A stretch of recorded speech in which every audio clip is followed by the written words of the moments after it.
Jemur brother tu. Inilah yang saya duk usah-usah brother ni. Ya? Saya follow dia daripada 2010. Bos tu single ke? Ha? Bos tu single? Saya dengar single. Tak, saya dengar dia dah kahwin dah. Dia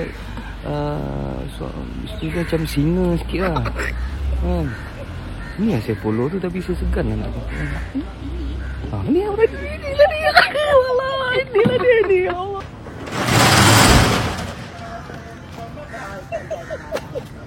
Kau tolong apa tu, bang? Idola saya tolong dia buat. Dia tak tahu saya minat dia.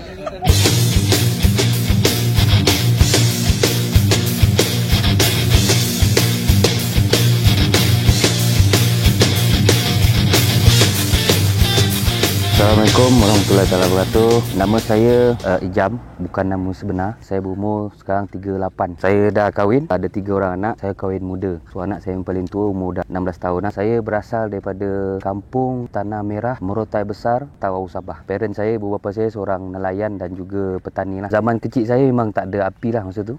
Kampung kan, pakai obor. Kehidupan childhood yang saya sangat rindu lah. Benda-benda semua tu dah tak boleh lalui lagi dah.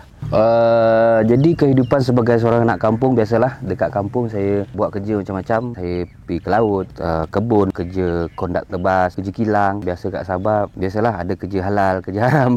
Semua tu lah, tak perlu cerita lah kan. Saya kahwin umur 22 tak silap. Saya kahwin dengan Som, isteri saya tu lah, yang saya selalu bawa ride tu lah. Seorangnya lah bini saya tu kan, isteri saya yang tercinta lah kan. Saya kenal dia daripada kecil lagi. Masa tu saya tingkatan 1 kot. Dia pun dah masih sekolah rendah lagi masa tu. Kalau lepak dengan member-member yang kau ada ex ke apa, cerita pasal ex kan. So aku bukan orang yang ada ex lah nak cerita-cerita tu kan. Saya berhijrah ke Menanjung Malaysia pada tahun 2006. Masa tu dekat kampung saya dah ada anak seorang. Bila dah ada anak ni perlukan kewangan lah masa tu. Sebab masa tu kakak saya ada dekat Semenanjung lah. Dia kerja di Semenanjung, so saya tumpang rumah dia. Saya bawa anak dan bini saya masa tu. Mula-mula datang ke Semenanjung ni macam-macam kerja. Pasang aircon, cuci kain batik, buat telemarketing lah, macam-macam lah. Duit hanya ada RM60 je kat poket masa tu lah. Yang benda yang boleh mampu beli untuk makan tu toge lah. Toge, kacang botol. Toge, kacang botol. Bulan-bulan lah makan toge, kacang botol. Tapi tak apalah, tu experience lah orang kata kan. Sehinggalah sekarang saya bekerja di Maxima Resources M9 Berhad sebagai manager of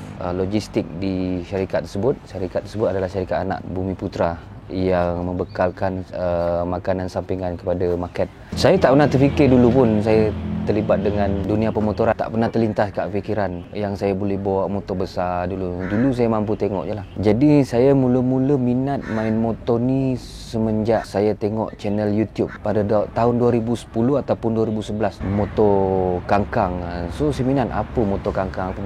So saya start study motor, jenis motor yang Blood TV ataupun Kapitan lah, senang saya cakap Kapitan gunakan dulu. Saya tak tahu apa jenis lah, tapi jenis yang macam best lah kan, macam Terminator macam tu kan. Daripada situ saya dah simpan impian saya nak pakai motor macam tu lah. Tapi impian tu macam datang macam tu lah. Macam datang and then lupa apa semua kan. Impian tu macam saya rasa macam tak jadi kenyataan lah. Benda-benda tu saya hanya macam suka tengok je lah. Orang pakai motor besar kan, start tengok Sons of Anarchy lah dulu kan. Tengok motor-motor kan. Tapi macam pada satu hari tu cousin saya Jeb, dia start main motor scrambler masa tu. Kau je lah main motor kan, aku pun tak minat sangat lah apa, tapi minat dengan motor kangkang kan, bukan scrambler. Tapi masa tu dia bagi saya ni, dia push saya belilah satu scrambler apa semua kan. Dia tolong saya dapat keluarkan satu scrambler. So saya main scrambler. Tapi still lagi hati saya tu memang nak motor kangkang lagi kan. So saya keep tengok channel Blood TV. Daripada situ saya simpan impian, saya kumpul duit. Saya kumpul duit. Saya masa tu mula-mula saya ingat lagi saya jumpa Abang Zack dekat Central Alam, dekat situlah. So cakap, Abang Zack, saya nak tanya pasal motor boleh tak? Boleh, dia cakap. So dengan Abang Zack lah saya tanya pasal motor. Tanya motor ni, tanya ni semua kan. Masa tu saya tak nak jumpa Kapitan lagi sebab saya segan kan. Kapitan masa tu level-level, yalah nak jumpa dia pun payah masa tu sebab kena melepasi beberapa lapis baru dapat jumpa dia. Saya rasa dia macam banyak bodyguard dulu lah kan, sebab orang keliling dia banyak. Jadi saya segan. Jadi saya senang dengan Abang Zack dulu. Sampailah saya decide beli satu Vulcan 500 masa tu. Itu first motor kangkang saya. Saya cakap, Allah, baru saya dah pakai motor besar dah ni. Kenapa saya angkat motor kangkang? Sebab saya nak ikut join Art Korean ataupun Blood TV dulu. Saya fikir saya dah ada lesen untuk nak masuk grup ni. So, macam Dulu scrambler mana boleh masuk. Saya ingat lagi masa dulu saya main scrambler, saya pergi ke PD, saya nak bergambar dengan Abang Belut masa tu. Memang 2-3 kali jugalah pusing dekat booth. Nak pergi ada je orang bergambar, nak pergi ada orang bergambar. Nak pergi masa tu pun buat muka cengeng tu kan. So kita segan lah kan. Semua orang besar-besar berjambang, berbulu semua bagai. So takut. Tapi dapat bergambar dengan kapitan, dapat bergambar dengan kapitan. Itu cakap ini starting point saya untuk nak. Kapitan punya bagus punya, dia suka senyum punya kan. So lama kelamaan saya dah serasi dengan geng-geng rambut panjang ni. Kan, jiwa kena, jiwa kena, motor kena, semua kena lah. Cuma tak pandai nyanyi je saya ni. Kapitan boleh lah nyanyi kan. Saya ingat lagi saya beli vest terpakai kapitan masa tu. Vest terpakai tu dia buka lah patch kat belakang, jadi ada tulisan tengkorak-tengkorak pakai liquid paper ke apa kan. So saya pakai vest tu lah lama sampai satu tahap tu kapitan kata, "Jam, kau punya vest belakang tu tak cantik lah, nak tampal lah, nak tampal sesuatu kat belakang." Aku tahu aku dapat patch. Tak macam sekarang lah, sekarang dia banyak lapisan. Saya dapat je, saya pakai with proud. Macam son of anarchy lah, macam ada drug trafficking dah aku rasa. Saya bergaul dengan family saya, semua yang korang semua kenal tu, semua family saya tu. Atas asbab surrounding yang macam tu, alhamdulillah saya dapat pakai motor Harley yang saya tak pernah impi pun. Mana ada gaji ciput mana nak pakai Harley Davidson 1200, iaitulah motor daddy yang dia tak pakai, dia simpan motor tu. Pergi rumah daddy cakap, daddy cantik lah motor ni, kau pakailah, kau pakai dulu. Dia cakap kau ni untuk pakai macam ni kan. Dia racun lah daddy, racun nombor 2 lah. Adalah cerita dia ni dia jual dengan murah. Tak adalah murah, standard Harley lah juga. Tapi atas sebab bersedara tu dapatlah dipermudahkan urusan jual beli motor Harley tu. Macam mana saya boleh bawa motor dengan jari satu ni? Okey, saya balik cerita yang mula-mula saya nak pakai scrambler tu. Doktor Gera cakap, "Alah, kau boleh bawa." Beli scrambler tu, saya tak pakai seminggu. Macam mana nak bawa? Saya tak boleh nak tekan clutch apa semua kan. Tapi saya try. Boleh bawa punya. Tapi ni melecet sikit lah benda-benda sini kan. Okey, sebab ni tangan saya ni kena dekat kilang masa tu. Saya kerja kilang dekat kampung masa tu. Tolak papan, tarik papan apa semua tu. So tangan saya ni masuk dekat chain tu, dekat rantai tu. So masuk ke dalam, so putus. Sebelum saya kahwin lah masa tu. Umur 20 tak silap saya. Macam mana? Asyik parking, picit, tekan.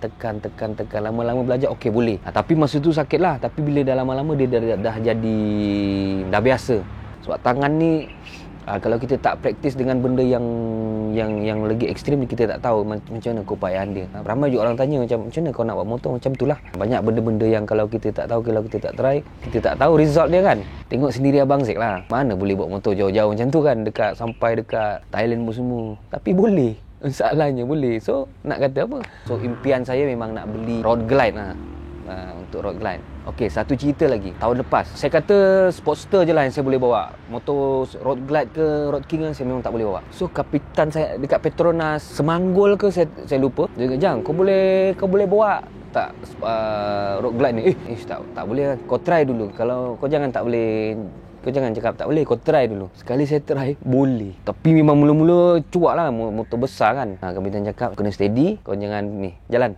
Jalan, boleh, pusing. Pas daripada situ, impian saya adalah nak pakai road glide satu hari nanti. Lama lagi kot lah. Tapi kita tak tahu rancangan tu kan. Macam Sportster, saya bila nak pakai Harley kan.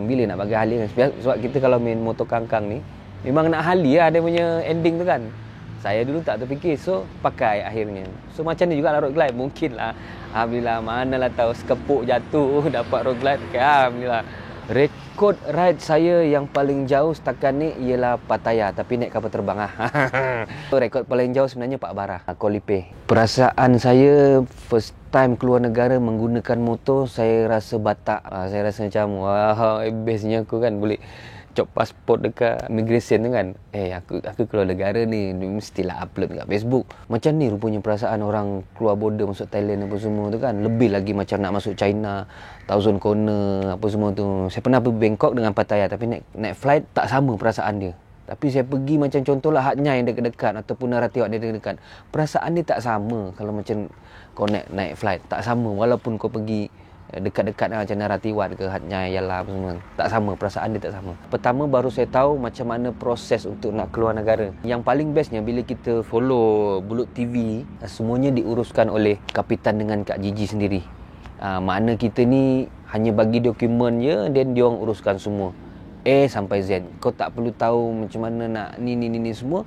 Kau hanya follow je. Itu yang the best partnya. Video-video yang kita keluarkan setiap kali kita riding ke overseas, video-video tu sebenarnya kita boleh buat satu study case untuk kita nak starting point untuk kita nak keluar negara. Perasaan saya memang best lah kalau keluar border. Tapi sekarang PKP sepatutnya saya pergi Thousand Corner ni. Impian saya dalam riding ialah nak pergi ke Thousand Corner ataupun Umpang, tempat yang diorang pergi yang sejuk tu. Itu sebenarnya impian saya. Saya sangat-sangat nak pergi situ.